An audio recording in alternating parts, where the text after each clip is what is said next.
Halo teman-teman, kali ini saya akan berbagi informasi seputar masalah-masalah aquascape dan cara mengatasinya. Masalah yang akan saya bahas adalah soal diatom, alga hijau, alga hitam, hidra, lumut kerak, planaria, daun berlubang, dan keong hama. Saya akan mengurutkan pembahasan masalah-masalah di atas, mulai dari masalah pertama yang muncul saat baru setting aquascape. Oke, akan saya bahas satu persatu. Yang pertama, masalah diatom atau alga coklat. Diatom atau alga coklat adalah masalah pertama yang akan muncul saat pertama membuat aquascape. Diatom akan tumbuh di kaca akuarium dan daun tanaman hingga membuat permukaannya nampak coklat kekuningan. Diatom muncul karena media pasir yang digunakan banyak mengandung silika. Semakin banyak pasir yang digunakan, akan semakin banyak diatom yang muncul. Diatom adalah masalah yang umum sekali menyerang aquascape. Untuk mengatasinya sebenarnya mudah karena diatom akan hilang sendiri setelah 1 atau 2 bulan. Diatom akan semakin cepat hilang dengan memelihara alga iter yang akan memakan diatom tersebut. Alga iter yang saya sarankan adalah jenis Chinese alga iter atau lemon alga iter. Berikutnya, masalah alga hijau. Alga hijau akan muncul setelah serangan diatom selesai. Alga hijau akan tumbuh pada semua permukaan dalam akuarium. Dapat tumbuh sebagai alga rambut yang menempel maupun yang mengambang di air. Alga hijau muncul karena kadar karbon dioksida yang rendah dalam aquascape. Selain itu, alga hijau juga akan tumbuh subur karena banyaknya kotoran ikan dalam akuarium. Alga hijau dapat dibersihkan secara manual dengan mengelap menggunakan busa maupun dengan bantuan dari alga iter. Banyak sekali alga iter yang akan memakan alga hijau, mulai dari Chinese alga iter, flying fox alga iter, keong tanduk, ikan gabi, ikan moli, dan lain-lain. Masalah alga hitam. Alga hitam bentuknya seperti rambut-rambut halus yang warnanya hitam dan menempel di ujung daun maupun pasir. Namun biasanya tidak tumbuh di kaca akuarium. Alga ini dapat tumbuh subur karena kadar karbon dioksida yang rendah dan banyaknya sampah kotoran ikan. Untuk mengatasi masalah tersebut, saya sarankan memelihara flying fox alga iter yang sangat doyan memakan alga hitam ini.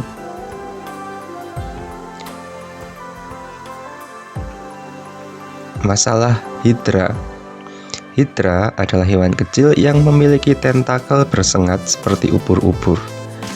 Hidra akan menempel di kaca dan daun-daun dalam aquascape. Hewan ini dapat muncul karena banyaknya bakteri yang tumbuh di air disebabkan banyaknya kotoran ikan dalam aquascape.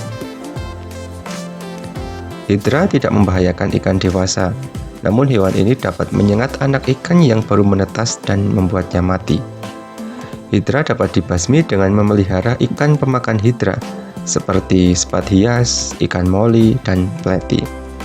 Kalau saya lebih menyarankan ikan sepat hias atau dwarf gurami karena lebih efektif daripada ikan lain dalam memakan hidra. Masalah berikutnya adalah lumut kerak. Lumut kerak adalah jenis alga yang biasanya tumbuh di kaca akuarium. Alga ini bentuknya mirip seperti bercak yang menempel kuat di kaca. Alga ini sangat sulit dibersihkan secara manual dengan mengelapnya karena menempel sangat kuat di kaca. Untuk membersihkannya secara manual harus menggunakan benda tajam seperti pisau cutter atau scrub yang lain. Hewan yang dapat membersihkan lumut kerak adalah keong tanduk. Keong ini memiliki gigi seperti parut yang dapat mengerok kerak ini hingga hilang dari kaca. Namun, kerja dari keong tanduk sangat lambat, jadi jangan mengharap lumut kerak hilang dalam sekejap.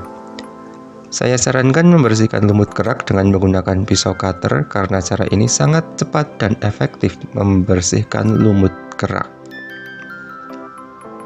Masalah cacing planaria. Planaria adalah cacing kecil yang panjangnya hanya beberapa milimeter hingga 1 cm saja.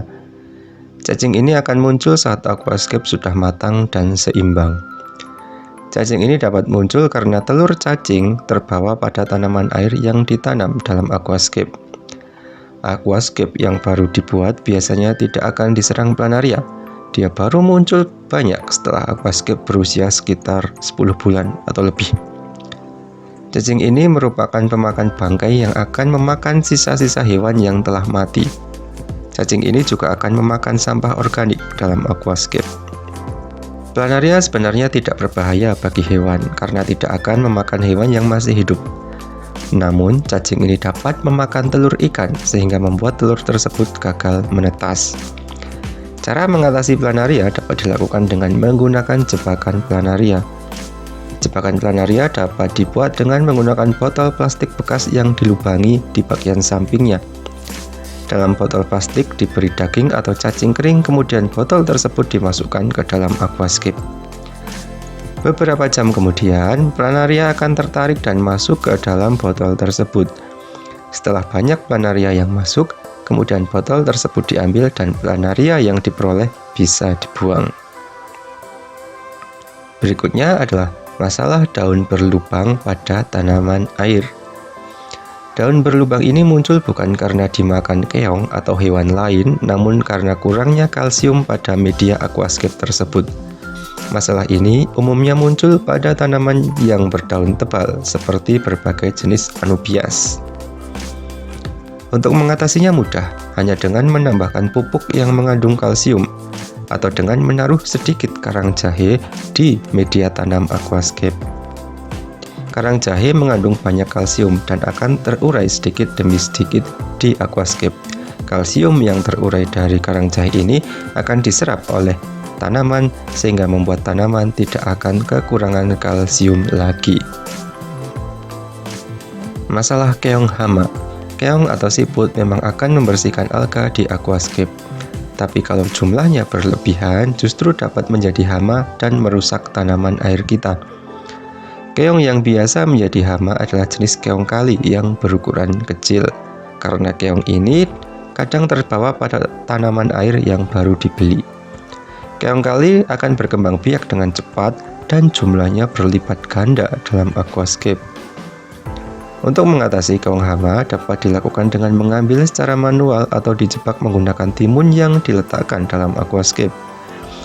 Ikan yang dapat memakan keong kali adalah jenis buntal air tawar. Namun ikan ini juga akan memakan udang hias yang dipelihara dalam aquascape. Untungnya, keong tanduk atau nereid snail yang biasa digunakan untuk membersihkan alga tidak dapat berkembang biak dalam air tawar. Jadi dia tidak akan menjadi hama dalam aquascape. Itu adalah beberapa masalah yang kerap menyerang aquascape kita. Semoga informasi ini bermanfaat bagi teman-teman yang sedang memulai hobi aquascape.